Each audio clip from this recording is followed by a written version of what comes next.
Consumers want to know the facts about the products they buy, but America's agricultural landscape is not easy to navigate. Between different companies, scientific advancement, government regulations, advertisement campaigns, and an unhealthy amount of myth and misconception, anyone would be hard-pressed to make sense of it. That's where Real Ag comes in. From the producers who make your food, to the store where you buy the final product, and everything in between. This is Real Ag. Now, here's your host, Kyle Bauer. When people think of game birds in Kansas, they typically think of hunting quail and pheasant, but there are more types of game birds that can be hunted. How do we source these birds and make sure there are ample supplies for the hunters from year to year? We'll answer all of these questions as we talk to a game warden and a game bird breeder. All this on this game bird episode of Real Ag.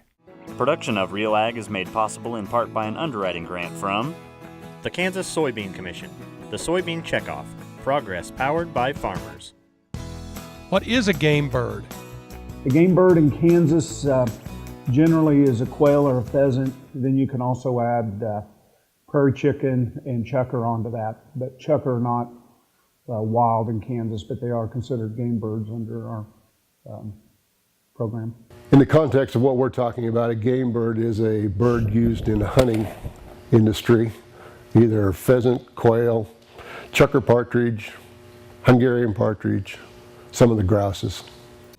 How do they differ from other birds? Well, you got birds that are protected by the federal statutes, and that's most of your songbirds and your raptors and that sort of thing. So if you get caught shooting a robin or a blue jay, that's technically against federal law. And then we have some birds that came in that are not native to the United States, like the English sparrow and the European starling and the pigeon, and they're not covered under our laws other than you need a hunting license to hunt them, but they're not protected. But most of the time we have the game birds, which you can go out and hunt, and then you have the birds that are protected by the federal government under the Federal Migratory Treaty Act. What kind of birds are raised in the state? We raise and hatch pheasants, chukar partridge, and bobwhite quail. Are the birds raised only for hunting purposes, or are they used to repopulate areas? Most of them go for hunting. Some are used for repopulation, but a vast majority of them are for hunting. Back, Wildlife and Parks, when they used to be Fish and Game, way before I went to work, back in the 60s, they actually had pheasant and quail farms where they would try to repopulate. But our modern theory, and the theory ever since I've gone through college, is spend the money on habitat. Because if you're going to release these birds out there, they're just going to make some coyote or hawk fat and happy. They just don't have the survival techniques taught to them by their parents. The last couple of years have been pretty good for moisture, but before that we were in like a 6-year drought.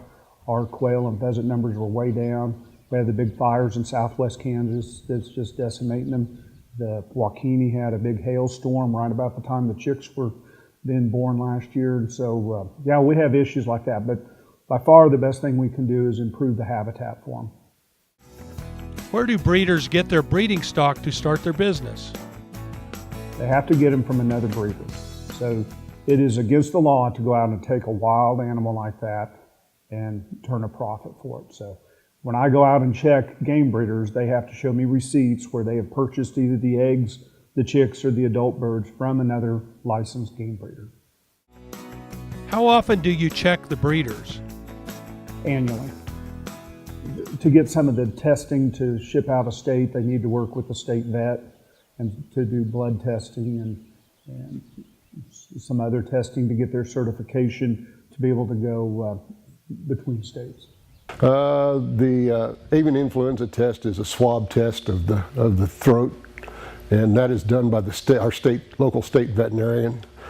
And the NPIP test is a blood test, which I'm a certified tester. I can do that, but also the state does it. So the National Poultry Improvement Program, that's a 6-month swab of the mouth, and then the state vet also takes blood tests every year from those birds.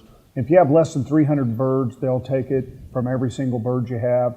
if it's over 300, then they just take a sampling. So actually, the breeder hens or the breeder birds are tested, and then if they don't have it, they're not going to pass it on to the chicks. So, Are there government organizations involved in raising and selling game birds? not a lot. We are licensed by the state of Kansas Department of Wildlife and Parks and Tourism, I guess it is now.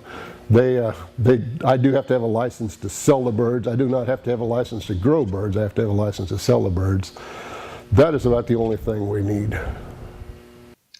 No, not that I know of. I mean, Wildlife and Parks definitely isn't into raising them, and we're the main agency within the state, and I don't think the feds have them at all either. Is the game bird industry big in Kansas? Well, I guess it kind of depends on what you call big, but yeah, it's getting to be a pretty good sized industry. The hunting industry the pay to hunt industry is growing dramatically over the years, and yeah, it's getting to be a pretty good sized industry. Oh, I don't know how large it is. I just have a concept of what's here in north central Kansas, but I'd say it's fairly steady. Are your game birds locally used or shipped? Our chicks, which this is the biggest part of what we do is a hatchery, and we ship chicks. Don't ship chicks. We deliver chicks all over the United States, mostly Kansas, Colorado, Nebraska, South Dakota is our big markets. Are there regulations on shipping birds? Yes, there is. And each state differs a little bit. They're all pretty much the same, but we can get into some of the things that we need to do if you want to. One of the big things is NPIP testing, which is National Poultry Improvement Plan. And what we're looking for when they test that is Polarium and Salmonella. Most every state requires that they be NPIP tested to move across state lines. The other big one is avian influenza, which everybody's kind of heard about, which has not been in our industry, but we do test for avian influenza. Yeah, most of the time it's just the regulations to the state they're shipping to, and I checked on this, and they just, like if you go to Orscheln's and get chicks or whatever, they just ship it through the post office. And with it, they include paperwork. Now, if I was to sell you a game bird, say quail or pheasant, and I'm a game breeder and you want to have those, you need to have a receipt from me as a game breeder showing that you obtained those legally. And so those receipts need to be on there, plus the blood test from the state vet. How are birds shipped? Well, in our case, we deliver about everything. They're either picked up here or we deliver. We do not ship any through mail. We have 3 vans, a Suburban, that we haul chicks in.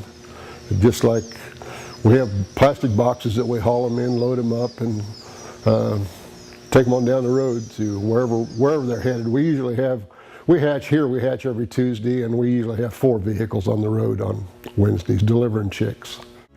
Do game birds have to have blood drawn to check for health issues? The main thing they're looking for is the avian influenza, and then typhoid is another one. It's called NPIP certification, which stands for National Poultry Improvement Program. Talking to one of my game breeders, he said that he said east of here, had received some eggs where they had been exposed to AI, avian influenza, and that the state vet came in and destroyed everything that he had. So, but in my years, I've been a game warden for 31 years, haven't had any issues with it with any of my game breeders, but I guess it's out there. A lot of times it's more with the domestic, the chickens, the turkeys and stuff. They just don't want to cross over, and they're extra careful on that. Do you ever deal with animal rights or activists in the industry? In this particular business here, no, we haven't. Of course, this is a nationwide business too, and in some parts of the nation they've had some little issues, nothing major that I'm aware of, but obviously something we don't want to have to deal with. So, how large of an area do you need to raise these type of birds? Well, It takes 15 square foot per bird to raise a pheasant. That's what we use. Our pens are anywhere from, a lot of our pens are 75 foot wide by 600 foot long, covered with 2-inch netting on top. So we have somewhere around 22 acres under net, I think, something like that. So. Yeah, and it depends on the game breeder itself. You got to understand, in my opinion, there's two different types of game breeders. I got a guy over here west of town, and he raises some quail and some pheasants, and some of them are exotic and don't fall underneath our regulations because they're not native to the United States. And he just interacts with other breeders, and he has it's in his yard in the country, and it's a fairly small operation. But then I got a guy south of town that raises hundreds of quail for him and his buddy just to go out and hunt. They release them, they hunt them, and that's what they do. So we have, I mean, they probably have 1,000 to 2,000 birds. And some of these big operations where they bring in folks from all over the United States to do controlled shooting area hunting, they'll have thousands and thousands of birds. So, and it also depends on the birds at what stage. Are you buying these as eggs? Are you buying them as babies? Or are you buying the adults and how much space they need, whether it's indoor space and outdoor space? But my feeling is most time they paid good money for these birds and they're going to take care of them. And I can pretty much tell on my initial look whether they're going to pass or not. Or, you know, is there dead birds around? Is the water clean? Is the food? Do they have shelter? Are the nettings good shape so that they're not getting the birds eaten by predators?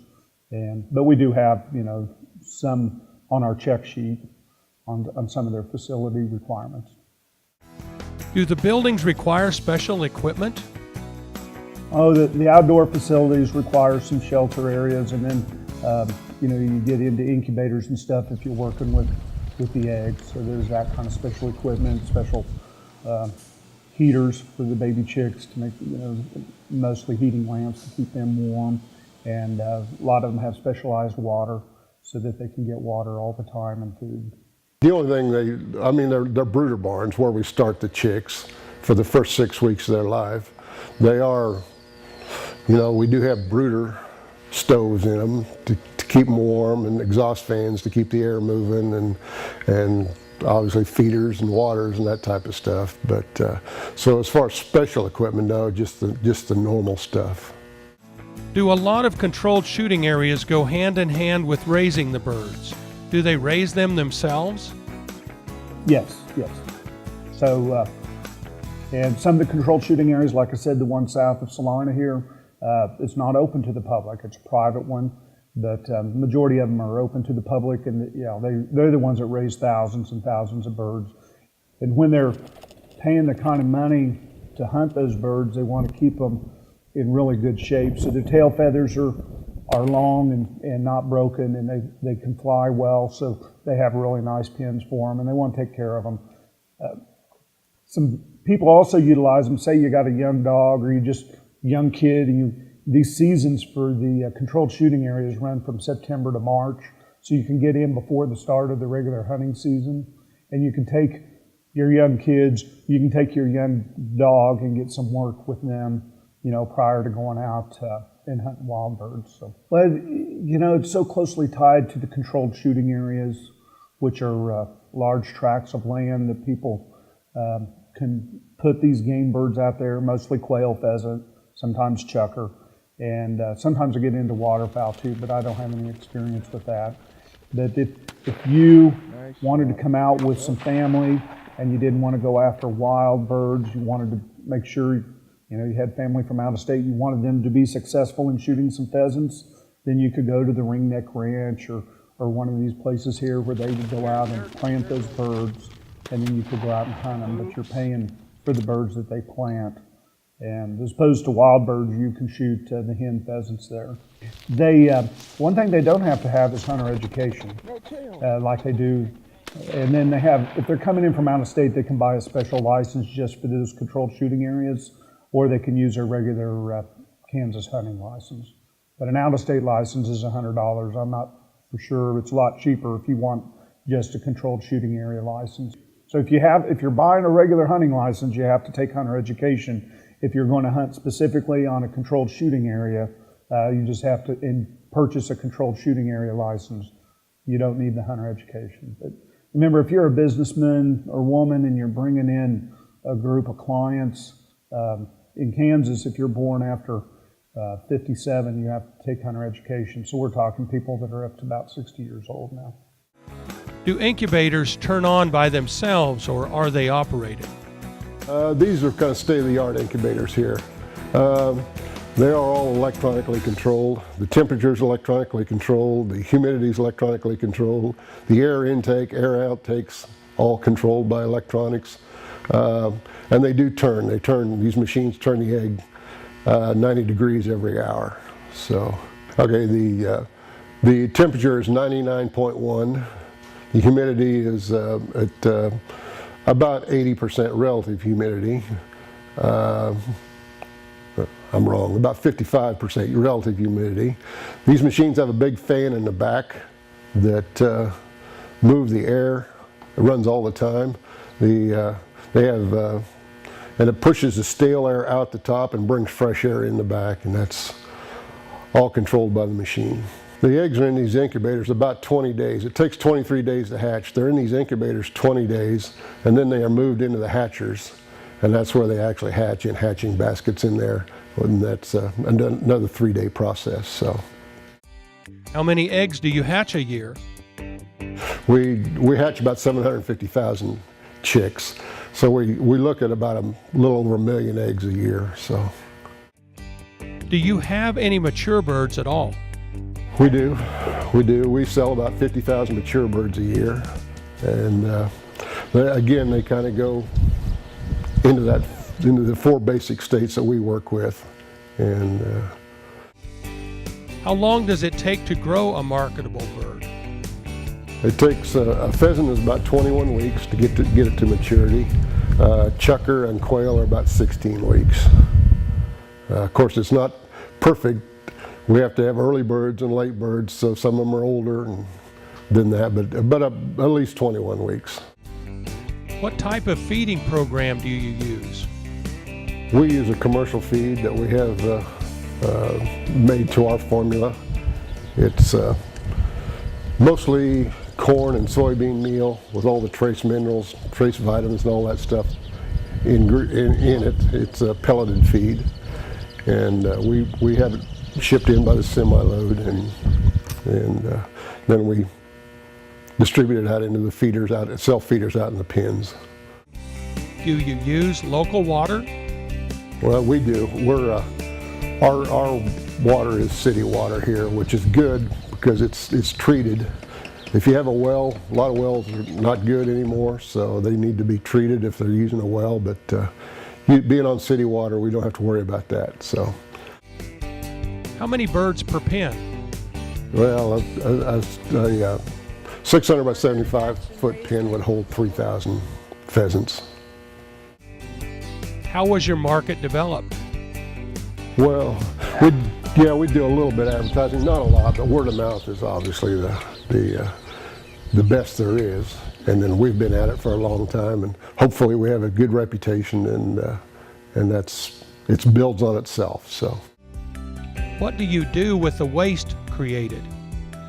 okay, in our brooder barns, the biggest waste is obviously the litter, which we use wood chips, and when we clean out our brooder barns, goes into a manure spreader, and we take it out and spread it on the fields, which is wonderful fertilizer. So, and obviously with this type of business, you have some death loss in your pens and in your other place, and we do have an incinerator that we dispose of our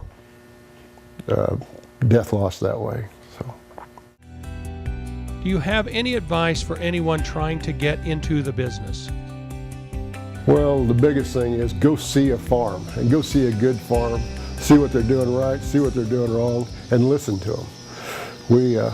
When I first started, there wasn't a whole lot of information out there. There was some, and we give tons of tours a year. So, but we want to get people started right, and we want them to listen to us. we've made most of the mistakes that they're going to make. So the other thing is you can't just, I mean, this is not a business where you have to develop your market. This is not a business, we could raise all the hundreds of thousands of birds, but we have to get rid of them. We can't take them to the sale barn and sell them. So you have to develop a market, and you have to do it right. The varieties of game birds in Kansas that we're able to hunt are a great source of recreation and a wonderful experience for your family and friends. We hope this has helped you gain an understanding and appreciation for the game bird industry and what goes into hatching, growing, selling, and maintaining the game bird industry in the state of Kansas. As always, if you want to check out this and more episodes of Real Ag, go to SmokyHillsTV.org. For the Real Ag crew, I'm Kyle Bauer, and this has been Real Ag. Production of Real Ag is made possible in part by an underwriting grant from the Kansas Soybean Commission, the Soybean Checkoff, progress powered by farmers.